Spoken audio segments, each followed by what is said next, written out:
Mes chers frères et sœurs de la communauté Shalom, en ces temps difficiles, je poursuis donc mon cours. Alors, j'ai un ennui technique en fait. Vous allez voir, ça c'est la deuxième partie, va passer sur YouTube avant la première partie, parce que la première partie était longue. Elle concernait le Bi'ur Hametz, elle concernait les halachot du mois de Nissan.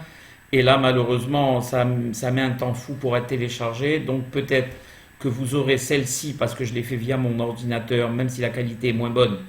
L'important, c'est l'image, c'est le son. Et donc, elle passera peut-être avant la première que vous verrez peut-être demain ou après-demain. Juste un petit mot avant de commencer, que ces shiurim soient consacrés à la guérison complète des malades au sein de notre communauté. On les connaît tous, qu'Akadosh Baruch Hu Yarachem Alehem, qu'ils aillent beaucoup mieux, Be'ezat Hashem, que ça soit derrière eux et qu'ils passent, Be'ezat Hashem, avec leur famille, Pessah, en bonne santé. Et également pour tous les juifs du monde entier, qu'Akadosh Baruch Hu Yarachem Alehem Ve'alenu, et qu'on passe tous les fêtes de Pessah, Be'ezat Hashem, en bonne santé, comme ils disent les kabbalistes. Vous savez que le nom de Dieu, c'est Yudke Vavke, un des noms de Dieu c'est Yudke Vavke. Il y a plusieurs combinaisons dans le nom de Hakadosh Baruch Hu. Des fois c'est Yudke Vavke, des fois c'est Keyud, je ne vais pas rentrer dans les détails. Cette fois-ci pour Nissan, ils disent les Hachamim, puisqu'on est Rosh Chodesh Nissan, c'est aussi l'Aïloula de Rabbi Nachman Mibreslev, ce tzaddik, ce Yesod Olam, que son srout Tagan Alenu V'al Kol Amo Israël. En même temps, Chodesh Nissan, c'est le mois de la délivrance, qu'on soit délivré Be'ezat Hashem de ce maudit virus et que ça soit derrière nous. Et dire que, comme je l'ai dit tout à l'heure, un des noms de Hakadosh Baruch Hu s'écrit Yud Ke Vav Ke dans cet ordre cette fois-ci. Alors vous prenez Yud Ke Vav Ke, disent les kabbalistes, c'est Ismehu Hashamaim Vetarel Haaretz. C'est ce qu'on souhaite Be'ezat Hashem, que les cieux soient contents et que la terre également, donc qu'Akadosh Baruch Hu accepte nos prières, qu'il exauce nos prières et qu'il amène Be'ezat Hashem le shalom, le calme, la paix, la sérénité dans nos foyers. Donc, je continue mon cours. Là, je vais aller très rapidement sur quelques halachot concernant la kashérisation des kelim, donc de la vaisselle. Alors, rapidement, le système, il est le suivant. Écoutez bien. De la même manière qu'on utilise un keli, donc la vaisselle, on doit la kashériser. Si on utilise quelque chose, un keli qu'on met sur le feu, donc on doit la kashériser par le feu. Si on utilise ce keli pour faire bouillir, par exemple, faire des plats cuisinés, donc on va kashériser ce keli en le mettant dans l'eau bouillante. Et on va voir qu'il y a des kelim, de la vaisselle qu'on ne peut pas kashériser, qui est inkashérisable. Alors, tout ce qui concerne les kelim en fer, comme par exemple les plaques qu'on utilise dans les fours, à l'intérieur des fours pour faire du pain, ou qu'on utilise pour faire certains plats, même si on met un peu d'huile sur la plaque. Ces plaques doivent, ainsi que tout ce qui est brochette, instruments brochette, les têtes, vous savez, dans les cuisinières, les têtes de gaz, sur lesquelles on repose les plats, ça, étant donné que on les a utilisés dans le feu, ils doivent passer par ce qu'on appelle en hébreu le liboun, c'est-à-dire un chalumeau, jusqu'à qu'il y ait des étincelles qui prouvent que le hametz a été extirpé. Étant donné qu'on ne peut pas faire ça, parce qu'on va les abîmer, donc le seul système à la bataille, c'est d'avoir des plaques de rechange. Donc n'essayez pas de faire du liboun ou de faire passer un chalumeau, vous allez les abîmer. Le meilleur système, c'est celui-là, c'est donc d'avoir des plaques de rechange. Pour les brochettes, il faut les passer au liboun. Le mieux, c'est soit d'avoir des brochettes de rechange, soit d'utiliser des brochettes en bois. Aujourd'hui, tout le monde a de la vaisselle en double. Ça, c'est déjà une chose. Ensuite, le four en lui-même, il suffira de laisser reposer 24 heures avant qu'on mette le produit. 24 heures avant qu'on mette le produit.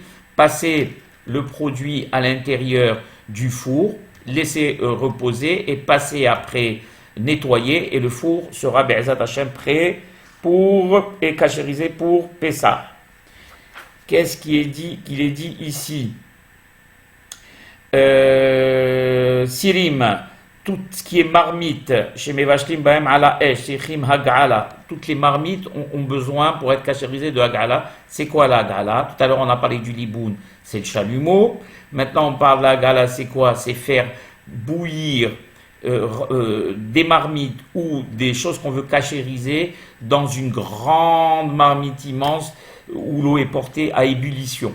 C'est ce qu'on appelle la Hagala. Elle est laissée à l'intérieur le temps qu'il faut pour extirper le hametz. Donc tout ce qui est marmite qu'on a utilisé, couteau, fourchette, couteau de cuisine, on peut les passer sur le feu en premier déjà, des deux côtés, des grands couteaux de cuisine. Si on a de très beaux couteaux de cuisine qu'on veut utiliser, on les a pas en double, je parle des grands couteaux. Les passer sur le feu des deux côtés et ensuite les passer dans de l'eau bouillante. Et donc, je ne sais pas cette année comment ça va se passer au niveau du kollel, ça va être un problème. Est-ce que Chihi, le Rav Edelman, va ouvrir ses portes et on pourra amener, vous savez aussi, les grilles des cuisinières, etc., pour la gala ou éventuellement certaines choses au liboun ou pas. Dans le cas où on ne pourra pas, eh bien on sera obligé d'avoir des nouvelles plaques et d'avoir des choses de rechange. Et dans le cas qui va nous occuper, si on a une très grande marmite à la maison, très très grande, qui va nous permettre de contenir vous savez, les plaques et les grilles qu'on mettra à l'intérieur et on fera porter tout ça à ébullition à 90 degrés. Et après, une fois enlevé, faites attention de ne pas vous ébouillanter. Et une fois tout cela enlevé, relaver à l'eau froide. Donc pour les marmites, en général, tout le monde a des marmites de rechange. Mais si quelqu'un n'a pas de marmite de rechange, ce qui m'étonnerait, alors la seule solution pour les cachériser, c'est les faire tremper dans de l'eau bouillante à 90 degrés. Pendant que ça bout encore, hein, c'est-à-dire qu'il faut qu'il y ait les bulles, hein, que ce soit en ébullition, et on trempe la marmite. C'est la seule façon d'extirper le hametz. Donc je ne parle pas aussi maintenant, ça c'est quelque chose de compliqué, de tous ces morceaux en caoutchouc, ou les manches pour tenir les marmites qu'on doit dévisser, il faut les dévisser, etc., avant de rentrer la marmite à l'intérieur, les laver, revisser après. Aujourd'hui c'est compliqué tout ça, donc autant avoir des marmites, des cocottes minutes neuves, des marmites neuves, tout le monde les a. Pour ceux qui ne les ont pas, ils ont entendu le din. Qu'est-ce qu'on dit ici? Oui. Ah, ça c'est important. Hatsuvashi abarzesh etzel haesh. Shemachim ale asir. Yesh nakota gala berothin. Les grilles, vous savez, sur lesquelles on pose les marmites. Vous avez la tête du gaz par lequel sortent les flammes. Ensuite, vous avez la grille. Bon, la grille sur laquelle vous posez les marmites. Qu'est-ce qu'on fait avec ces grilles? Alors, ces grilles, il faut bien les nettoyer, bien évidemment. D'accord? Bien les nettoyer. Et les tremper, comme j'ai dit tout à l'heure encore, dans de l'eau bouillante à 90 degrés. Si on ne peut pas, parce que il s'est passé qu'on a passé, il n'y a pas des grandes marmites pour les contenir, alors un système qui est bien, ce qu'on appelle klirishon. Vous prenez votre bouilloire électrique, vous la remplissez jusqu'en haut, parce que vous allez l'utiliser plusieurs fois, et vous faites bouillir l'eau à 90 degrés. Une fois que c'est bouilli, vous prenez et vous versez cette eau bouillante sur cette grille-là, une fois qu'elle a été nettoyée, etc. Parce que cette grille, elle n'est pas en contact, en général, directement avec du hametz. Donc ça, c'est le système pour la grille. Les platas hashmalit, moi je rappelle que les choses qui sont importantes pour nous les Marocains, les platas hashmalit, on ne va pas la mettre dans de l'eau bouillante, on va l'abîmer. Donc une fois qu'on l'a bien nettoyée, on prend encore une fois cette bouilloire où on a fait bouillir. Dès que l'eau a bouilli, on prend la bouilloire et on verse sur la plata, et une fois qu'on l'a nettoyée, on met un papier aluminium. De même, on fera pour la cuisinière. N'oubliez pas, une fois que vous avez pris les têtes de gaz que vous avez cachérisées, de mettre de l'aluminium sur ces têtes-là. Les têtes de gaz, c'est, on va dire, si on n'a pas le choix, on va les jeter dans une grande marmite d'eau bouillante. Si on a le choix, le mieux c'est le liboun. Mais bon, si on n'a pas le choix, c'est des marmites d'eau bouillante. Quand je parle de marmite, je veux que ce soit clair. Les halakhot de Pessah, je ne veux pas que vous vous trompiez. je ne dis pas de l'eau, je parle de marmite d'eau bouillante, c'est que l'eau est en train de bouillir quand on met les choses dedans. Voilà, il faut que ce soit clair. Et on ne les enlève pas tout de suite, on les laisse à un certain moment. Qu'est-ce qu'il y a encore qui va nous intéresser? Cuillère, fourchette, couteau, si on n'a pas ça en double. Alors aussi dans cette marmite d'eau bouillante, et une fois qu'on les a qu'elles ont bien bouilli, on les fait ressortir, on les lave à l'eau tiède et on peut les utiliser. Ceux qui ont des dentiers, ne faites pas la bêtise de les jeter dans une marmite d'eau bouillante, il ne restera plus rien. Par contre, vous prenez encore une fois, comme je l'ai dit, quand on les a bien nettoyés avec nos brosses à dents, hein, on a enlevé tout le hametz qu'on pouvait voir, qui s'était coincé dans les interstices. On prend encore une fois cette fameuse bouilloire électrique et on verse carrément l'eau bouillante sur le dentier et c'est bon. Pour ce qui est des frigidaires, congélateurs, on a besoin seulement que, bien sûr, on appelle ça de défriser, qu'il n'y ait plus de glace et une fois qu'on a enlevé toute la glace et tout le gel qu'il y avait, on les nettoie avec des produits nettoyants et ils sont cachérisés pour Pessah. Alors, une chose importante, tout ce qui est porcelaine qu'on a utilisé pendant l'année, il y a un dîme concernant de la porcelaine qu'on n'aurait pas utilisé pendant toute l'année, pendant 12 mois. Ça, c'est un dîme spécial. Mais moi, je parle, oubliez même ce dîme, moi, je parle de la porcelaine qu'on a utilisée pendant l'année. Tout ce qui est vaisselle, assiette, tasse, soupière, en porcelaine ou en argile, ils appellent ici argile, mais il n'y a plus d'argile, c'est la porcelaine. Il est impossible de les cachériser. Parce que quand bien même on les mettrait dans de l'eau bouillante, le hametz ne ressortirait plus. Parce que la porcelaine est faite d'argile, c'est de l'argile, c'est de l'argile de base, et le hametz est absorbé et ne ressort plus. Donc ça ne sert à rien. Il faut absolument avoir les choses en double et de la porcelaine cachère pour Pessah. Et si on n'en a pas, on va en acheter. Et n'oubliez pas, quand on va en acheter, de l'amener au mikvé bien avant l'utilisation. Voilà, ça c'est important. Oui, si je l'avais dit déjà, vous le verrez dans la première partie, quand vous vendrez votre hametz, ne vendez pas la vaisselle, vendez le hametz, précisez bien dans votre bon que vous vendez le hametz qui se trouve absorbé dans la vaisselle, et non pas la vaisselle. Pourquoi? Parce qu'une fois que vous avez vendu cette vaisselle, elle vous appartient plus, le rabbin va la racheter à la sortie de Pessah. Et donc, étant donné qu'elle a appartenu à un goy, elle appartient réellement, on la vend, c'est pas de la rigolade. Donc, vous êtes obligé de la ramener au mikvé, parce que vous le savez, tout ce qu'on achète venant d'un goy, les hachamim ont fait une takana qu'on doit les amener au mikvé. Mikvé kelim. Et bien sûr, avec votre masque, vos gants, seule une personne suffira, et ne vous approchez de personne. Voilà. Si vous devez vous rendre au mikvé. Alors, il y a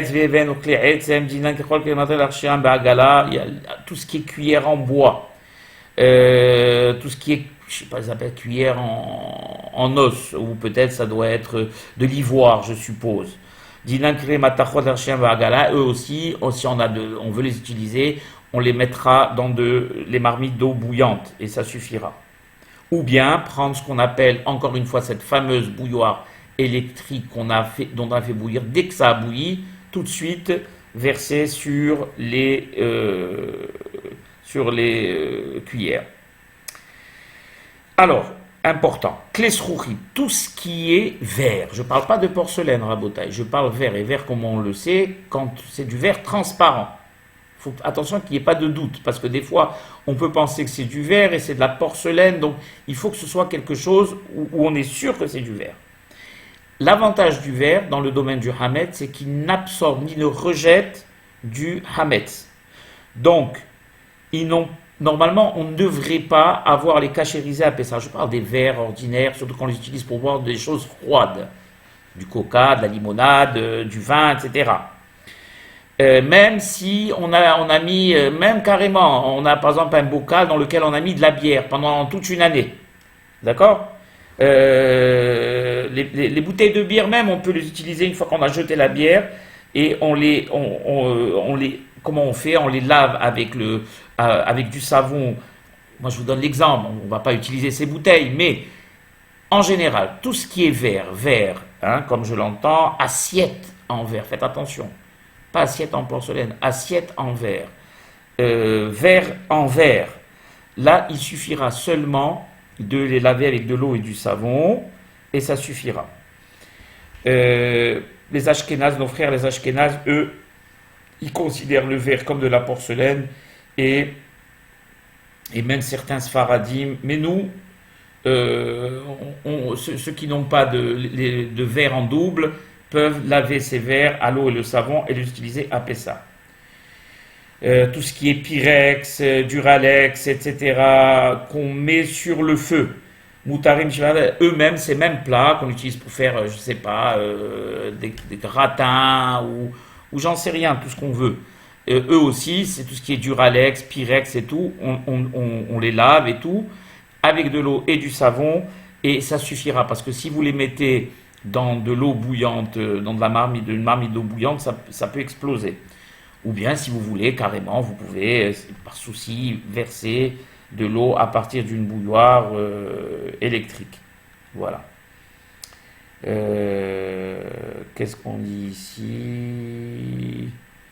Oui, les tables sur lesquelles on mange pendant toute l'année, si elles sont tout le temps couvertes d'une nappe en plastique ou une nappe quelle qu'elle soit, ou bien du verre, une plaque en verre, Daïlahem Benigou, il faut juste les nettoyer, bien sûr.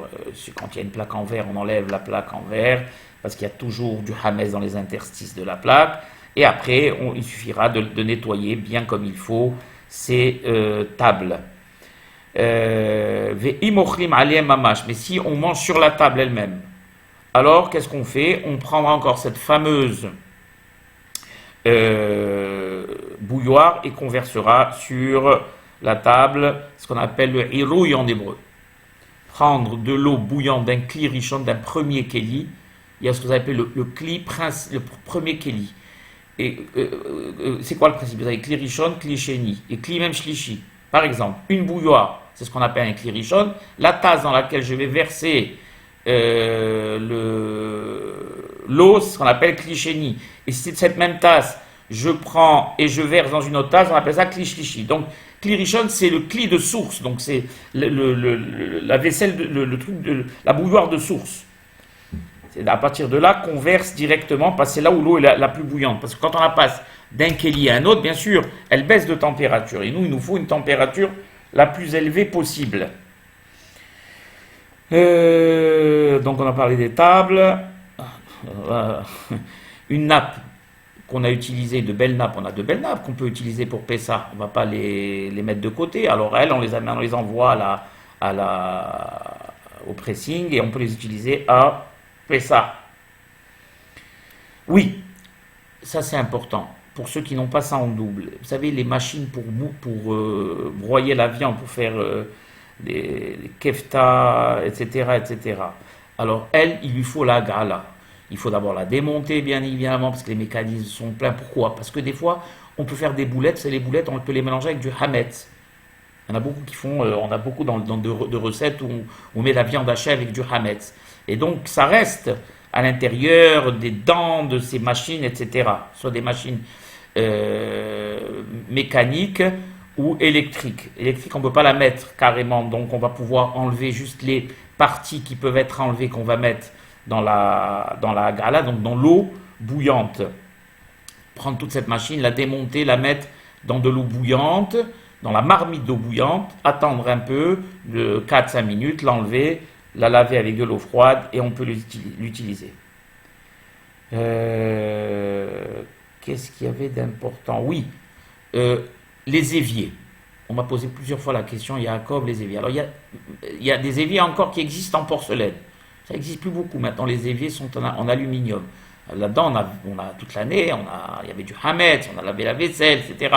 N'oubliez pas d'ailleurs d'acheter du liquide vaisselle kasher pour Pessah. Très important. Ne mettez pas, parce qu'il y a beaucoup de liquides qui contiennent du hametz. Donc faites attention à acheter du liquide de vaisselle kasher pour Pessah. Allez sur la liste du consistoire, vous avez les marques de liquide de vaisselle kasher pour Pessah, avec bien évidemment, je n'ai même pas besoin de vous le dire ça, des éponges kasher, etc. nos femmes, que Dieu les garde, elles savent tout ça. Mais pour ceux qui ne savent pas, des fois, des gens qui ne savent pas, donc c'est bien de leur dire. Donc qu'est-ce que je fais moi avec ces éviers? Même si c'est un évier en porcelaine. J'ai dit tout à l'heure que l'évier en porcelaine, la porcelaine, on ne pouvait rien faire. Dans ce cas précis, on les nettoiera bien évidemment comme il se doit, et on prendra encore cette fameuse bouilloire, et on versera de l'eau bouillante, que ce soit pour l'aluminium ou que ce soit pour la porcelaine, et on va les rendre de cette manière cachère.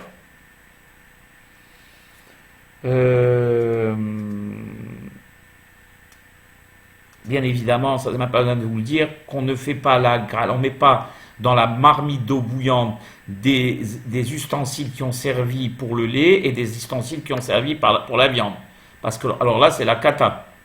Là, on n'a rien fait du tout. Les ustensiles pour le lait. Parce qu'au moment où on va les mettre dans l'eau bouillante, tout ce qui est lait, tout ce qui est halavi va sortir et tout ce qui est hametz va sortir. Il va y avoir donc un mélange à l'intérieur et ça va être réabsorbé et on ne saura plus qu'est-ce qui est hametz, qu'est-ce qui est halav et qu'est-ce qui est bassar, et c'est la kata. Donc faire attention. Et bien sûr, quand on a plusieurs kélim de Hagala, ça j'ai oublié de le dire, c'est important, quand on a plusieurs choses à mettre dans ces marmites d'eau bouillante. Dès qu'on a terminé une première fournée, comme on dit, on jette toute l'eau et on remet de l'eau propre à chaque fois. Hein?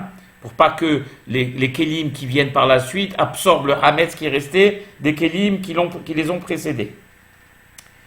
Voilà la bataille. Il y a beaucoup plus de halachot. Je m'arrête là. À tout à l'heure pour la suite.